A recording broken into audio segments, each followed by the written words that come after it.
করছিলাম, আমার প্রাণটা ভরে গেছে। একটা কথা মনে রাখবেন, সুখ আসে যায়, মানুষের ক্ষমতা, যে ক্ষমতা আপনারা আমাকে দিয়েছেন সেটা কিন্তু চিরকালের জন্য না, খুব স্বল্প সময়ের জন্য। বাট আপনারা আমাকে যে ভালোবাসা দিয়েছেন, এই ভালোবাসা অনন্তকালের জন্য। ভালোবাসি ফ্যাট ক্যাপ, ভালোবাসি আপনাদের। আর যে কটা মানুষ গাজী তারেক, যার সকাল শুরু হয় ফ্যাট ক্যাপ নিয়ে, যার রাত্রিবেলা ঘুম ভাঙে ফ্যাট ক্যাপ নিয়ে, যার স্বপ্ন দেখে ফ্যাট ক্যাপ নিয়ে, একজন পারভেজ ফ্যাট ক্যাপে আর কোনোদিন আসবে না।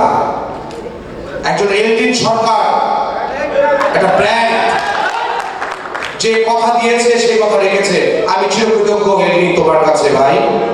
বেশি কথা বলবো না, সবাইকে নিয়ে আগামী 2 বছর, the time is for not planning anymore, the time is for action, and I want to be work together.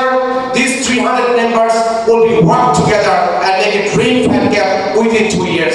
আল্লাহ হাফেজ। আর লাস্ট একটি কথা বলতে চাই, আগামী অফিস কেনার জন্য আমি ব্যক্তিগতভাবে 5 লক্ষ টাকা আজকের এই অনুষ্ঠানে বরাদ্দ দিলাম। ধন্যবাদ, দেখা হবে। ধন্যবাদ।